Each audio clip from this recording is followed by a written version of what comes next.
तहत कर्मचारियों को साल में 1 दिन की छुट्टी दी जाए ताकि वे ठंडे दिमाग से अपने लिए सही पेंशन स्कीम का चुनाव कर सकें। हम इस वीडियो में बात करेंगे कि क्यों ओल्ड पेंशन स्कीम की बहाली की मांग करने वाले संगठन और कर्मचारी यूपीएस से नाराज हैं। और फिर जो नेतागण वो होते हैं सिर्फ 5 साल सेवा करते, सेवा ना कि नौकरी। सेवा होती है फ्री करना, उस पे 1.5-2 लाख 5 लाख तनख्वाह लेते हैं और फिर इन्हीं 4-4 5 दिन पेंशन लगती है। तो जो इतनी पेंशन ले सकते हैं सिर्फ 5 साल की, तो हम तो 60 साल काम कर रहे हैं ना। हेलो दोस्तों, बहुत बहुत स्वागत है आपका हमारे यूट्यूब चैनल पर। जैसा कि आपको पता है, ओपीएस लागू कराने के लिए बहुत सारे आंदोलन हो रहे हैं, जिसमें एक आंदोलन चला रहे हैं श्री विजय बंधु जी। उसके नेतृत्व में आंदोलन बहुत तेज हो चुका है और जगह जगह बहुत सारे यूनियन संगठन ओपीएस लागू कराने के लिए, ओल्ड पेंशन स्कीम को लागू कराने के लिए आंदोलन कर रहे हैं।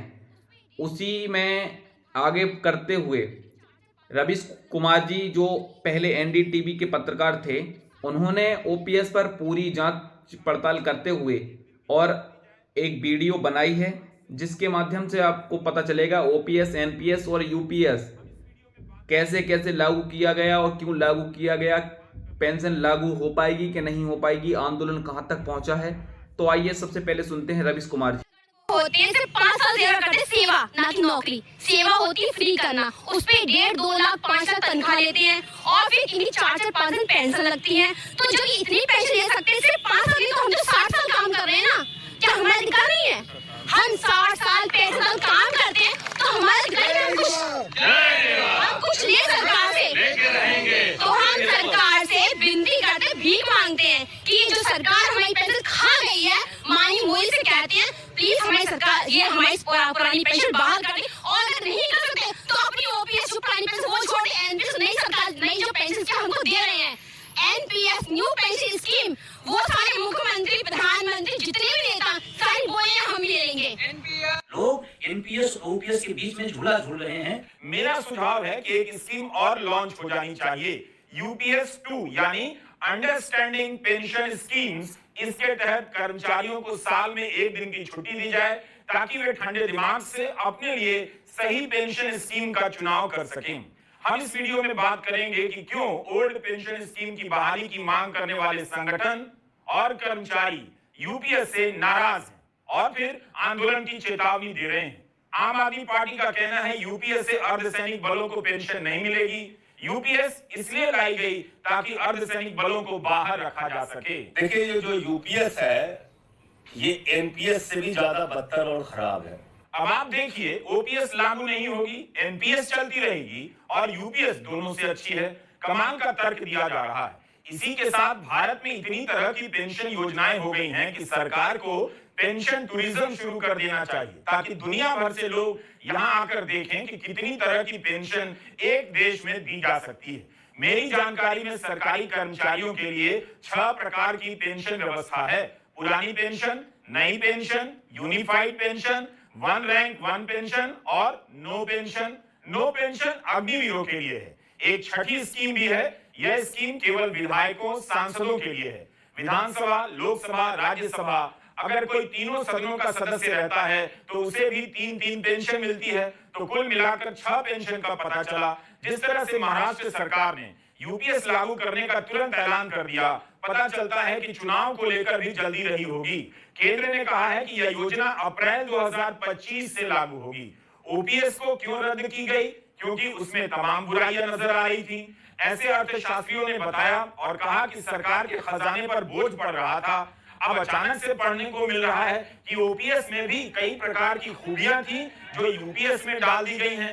रिटायर हुए लोगों ने एनपीएस के खिलाफ आंदोलन किया, इससे कोई फायदा नहीं, हमें वापस ओपीएस चाहिए। लेकिन सरकार कह रही है कि एनपीएस की खूबी को यूपीएस में डाल दिया है।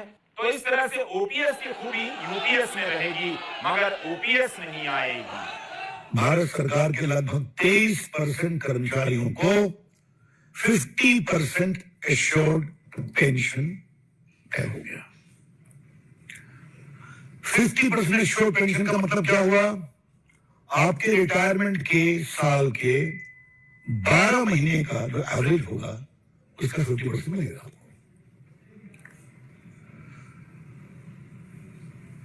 अगर आप 25 साल की सेवा पूरी की है तब इसका प्रलाभ मिलेगा, और उससे कम की सेवा हुई तो जो प्रोपोर्शनेट होता है उसके अनुसार मिलेगा।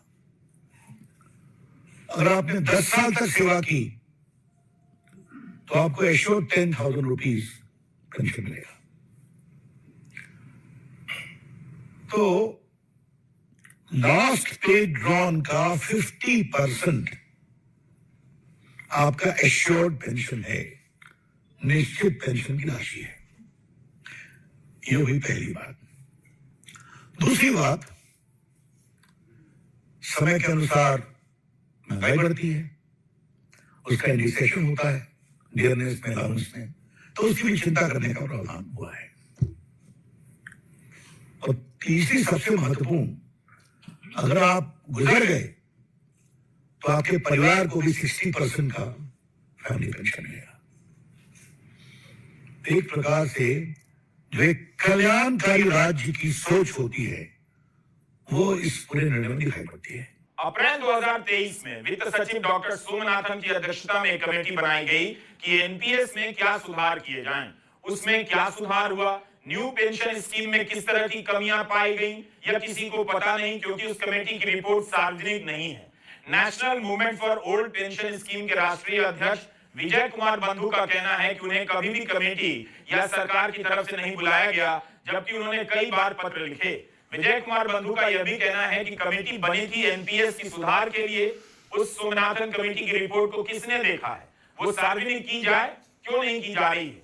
केंद्रीय मंत्री अश्विनी वैष्णव ने बताया कि यूपीएस बनाने से पहले डॉक्टर सोमनाथन कमेटी ने केंद्र और राज्य सरकारों के 100 से अधिक कर्मचारी संघों से बात विचार किया है। 100 से अधिक। किसान आंदोलन के समय भी इसी तरह का दावा किया गया था। विश्व बैंक से लेकर रिजर्व बैंक से भी मशवरा किया गया है, अश्विनी वैष्णव ने बताया। लेकिन पुरानी पेंशन को लेकर देश भर में आंदोलन चलाने वाले विजय कुमार बंधु का कहना है उनसे कोई बातचीत नहीं हुई।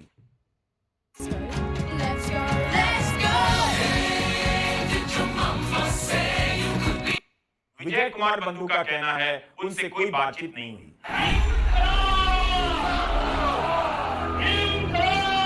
अप्रैल 2018 में दिल्ली के रामलीला मैदान में पुरानी पेंशन की बहाली की मांग को लेकर बड़ा आंदोलन। उस आंदोलन में इतने लोग आए कि पूरा मैदान भर गया। दिल्ली की गोदी मीडिया ने उसका कवरेज तक नहीं किया, मगर अदानीपुर एनडीटीवी में हमने उस पर प्राइम टाइम किया। दिल्ली में इतने लोग एक मुद्दे को लेकर आए और चले गए, किसी को पता नहीं चला। आजकल वही गोदी मीडिया यूपीएस की खूबियों का प्रचार कर रहा है। दिल्ली में ओपीएस लागू कराने के लिए इतनी भीड़ एक साथ आई थी, परंतु सरकार के कान पर जू तक नहीं रहेगा। लोग इतने एक साथ दिल्ली में आकर चले भी गए, परंतु किसी भी न्यूज चैनल ने उसको चलाने की बजाय उसको कवर तक नहीं किया था। ओपीएस लागू कराने के लिए हम सबको भी जगह जगह पर आवाज उठानी पड़ेगी, तभी ओपीएस लागू हो पाएगा। अन्यथा ये लोग हमें एनपीएस और यूपीएस का झुंझुना पकड़ाकर रिटायर्ड कर देंगे, जिससे हमारा आने वाला बुढ़ापा बहुत ही बेकार गुजरने वाला है।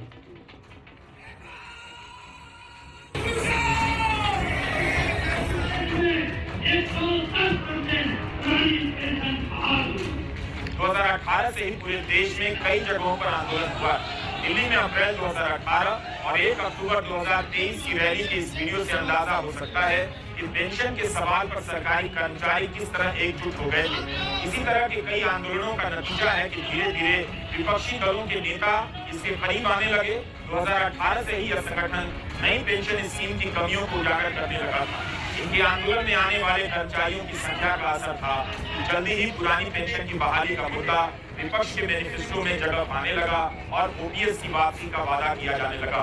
राजस्थान में अशोक गहलोत की सरकार ने पुरानी पेंशन व्यवस्था लागू कर दी। बीजेपी ने सत्ता में आते ही हटा दी। कुछ और राज्यों में भी ओपीएस लागू की गई। हैरानी की बात है कि जिस संगठन के आंदोलन से न्यू पेंशन स्कीम की खामियां सामने आई, पेंशन राष्ट्रीय बहस में आया, सरकार ने उससे बात तक नहीं की। सरकार जबकि दावा करती है 100 से अधिक कर्मचारियों और संगठनों से सलाह मशवरा हुआ। अभी केंद्र सरकार ने एनपीएस की जगह यूपीएस लाई और बड़ा उसका तारीफ शुरू हो गई है, जबकि पिछले 20 साल से